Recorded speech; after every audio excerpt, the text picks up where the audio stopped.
Kalian percaya nggak sih sama adanya mesin waktu?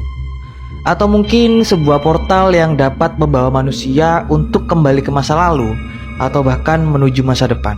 Oke cuy, jadi kali ini gue bakalan ngebahas salah satu cerita tentang time traveler yang menurut gue ini menarik banget buat dibahas cuy. Karena selain dia ini dinyatakan pernah menjelajah waktu, kasus ini tuh memiliki cukup banyak bukti-bukti yang menurut gue relevan, menunjukkan bahwa memang pernah ada manusia yang pernah menjelajah dimensi ruang dan waktu. Buktinya ini bener-bener mencengangkan cuy, bener-bener relate banget gitu loh. Jadi langsung aja kita bahas.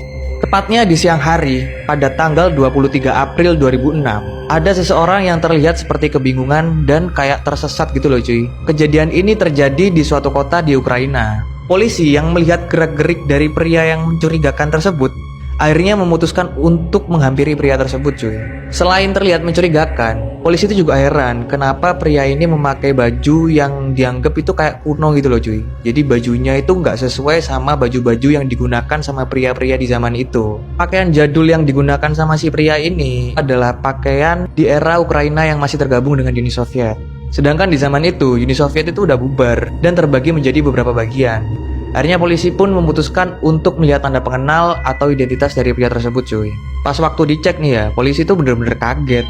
Soalnya cuy, kartu identitas milik pria ini adalah kartu identitas yang diterbitkan di era Uni Soviet pada tahun 1950-an. Ketahui kalau nama pria ini adalah Sergei Ponomarenko. Tugas ini benar-benar kebingungan cuy, sebab Uni Soviet itu sudah terpecah semenjak tahun 1991. Dan negara yang ditempati pria tersebut ini sekarang dinamakan Ukraina. Yang lebih nggak masuk akal lagi nih ya, tertulis tanggal lahir dari si Sergei ini cuy adalah tahun 1932. Maka seharusnya usia si Sergei ini itu adalah 74 tahun. Anehnya, wajah dari si Sergei ini cuy gak menunjukkan kalau dia itu orang yang tua gitu loh. Wajahnya ini sangatlah muda cuy, layaknya masih berusia sekitar 20 tahunan gitu. Akhirnya si Sergei ini mencoba buat menjelaskan cuy apa yang sedang terjadi sama dirinya. Dia bilang kalau beberapa detik yang lalu dia itu emang benar-benar berada dari tahun 1958. Dia sendiri juga bingung kenapa tiba-tiba dia bisa terpental ke tahun 2006. Semakin si Sergei ini menjelaskan, polisi pun semakin bingung dan gak percaya cuy. Akhirnya Sergei ini dinyatakan gak waras atau bisa dibilang mengalami gangguan kejiwaan karena semua keterangannya ini bener-bener gak masuk akal. Dibawalah dia ke rumah sakit jiwa yang ada di kota Kiev di ibu kota Ukraina. Kasus ini tuh sampai ditangani oleh spesialis ahli jiwa, yakni Profesor Pablo Kutrikov. Saat diinterogasi di dalam ruangan profesor ini cuy, Sergei melihat jam dinding di ruangan tersebut tiba-tiba mati. Dan anehnya, di waktu yang sama, profesor ini juga ngecek arlojinya cuy. Lihat jam tangannya, itu jam tangannya mati juga. Kedua jam tersebut, jarum panjangnya sama-sama menunjukkan pukul 12 lebih 32 menit. Ya, profesor ini nganggap kayak itu kebetulan aja gitu loh. Ya udahlah, akhirnya dilanjutin buat diinterogasi. Singkat cerita, si Sergei ini menceritakan lah apa yang terjadi sama dirinya cuy. Dia tuh bilang kalau dia tuh nggak bohong.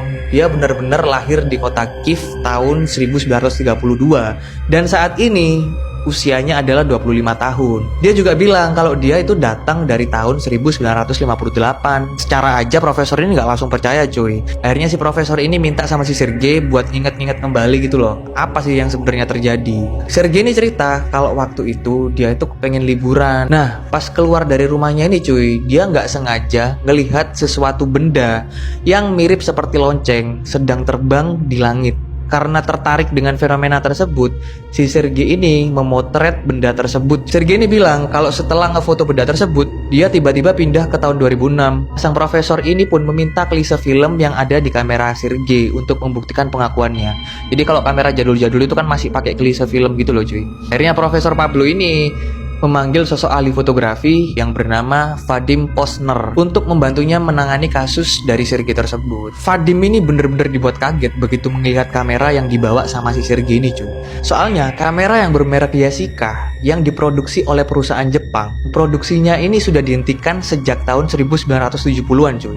Soalnya si Vadim ini ternyata juga punya kamera yang sama, cuman udah dibuat sebagai pajangan benda antik karena udah nggak bisa dioperasikan. Sedangkan punyanya si Sergei ini masih bener-bener bagus dan baru cuy. Akhirnya setelah klise filmnya dicetak, ternyata Sergei ini telah memotret sebuah objek UFO cuy yang terbang di langit Dan itu persis apa yang diomongin sama si Sergei. Gak hanya foto UFO nih cuy. Setelah melihat cetakan yang lain, Profesor dan Vadim ini melihat foto laki-laki dan perempuan muda cuy. Saat ditanya siapa laki-laki dan perempuan ini, si Sergei itu menjawab kalau laki-laki itu adalah dirinya dan istrinya yang bernama Valentina. Selesai diinterogasi ya cuy ya, akhirnya Sergei ini disuruh balik ke kamarnya gitu loh. Soalnya si Profesor Pablo sama si Vadim ini masih butuh waktu untuk mencerna keterangan dari si Sergei ini cuy. Berapa saat kemudian, staf medis mau memeriksa kamarnya Sergei. Sergei ini menghilang secara misterius, bahkan tidak terekam oleh CCTV cuy. Disimpulkan kalau si Sergei ini kembali ke masa lalu. Namun singkatnya, polisi setempat ini nggak menyerah dan masih terus melakukan sebuah penyelidikan. Beberapa hari kemudian, polisi ini menemukan keberadaan Valentina, perempuan yang ada dalam foto Sergei yang diakui sebagai istrinya. Pas waktu tahun 2006, Valentina ini berusia 74 tahun cuy, dan mengaku kenal sama si Sergei. Dan ketika Valentina yang diperlihatkan sama fotonya si Sergei itu cuy, Valentina ini kayak nggak kaget gitu loh. Valentina itu ngomong kalau Sergei ini sempat hilang beberapa hari di tahun 1958. Ini masuk akal kan? Sedangkan di tahun itu, Sergei pindah ke tahun 2006 cuy, yang ketemu sama si polisi ini. Nah, saat si Valentina mau melaporkan hal ini kepada pihak kepolisian, Sergei tiba-tiba muncul kembali cuy, dan menceritakan sesuatu yang aneh yang membahas tentang masa depan. Valentina ini juga ngomong kalau kejadian itu bukanlah kejadian pertama kalinya Sergei hilang, karena beberapa hari setelah itu, Sergei ini hilang lagi. Perkataan si Sergei yang diingat sama Valentina ini adalah, Sergei pernah bilang kalau oven nantinya akan menggunakan energi listrik yang disebut dengan microwave, dan komputer akan berevolusi menjadi komputer jinjing atau yang kita kenal sekarang dengan laptop.